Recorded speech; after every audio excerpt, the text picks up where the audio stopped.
আইবুড়ো ভাতের দিন সকালবেলা আইবুড়ো ভাত খেয়ে দুপুর চলে এসেছিলাম বাড়িতে। আমি আগের দিন এক হাতে মেহেন্দি নিজেই পরে নিয়েছিলাম, আর এক হাতে মেহেন্দি আমার মামনি পরাচ্ছিল।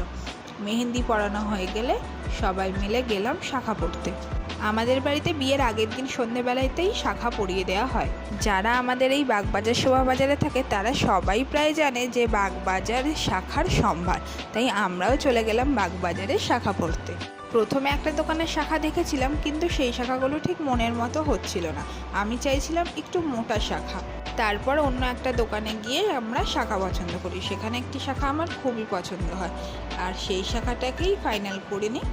তারপরে শাখারি কাকু আমাকে শাখা পরিয়ে দিচ্ছিল। আর এই দেখো আমার শাখা পরে আমার হাতটা কেমন লাগছে শাখা পরা পরে, তোমরা অবশ্যই জানিও। কিন্তু আমার শাখা পরার পর আমার দিদিরাও শাখা পরে নেয়। এইভাবে আমাদের আইবুড়ো ভাতটা ঝটজলদি কেটে যায়, অপেক্ষা পরের দিনের।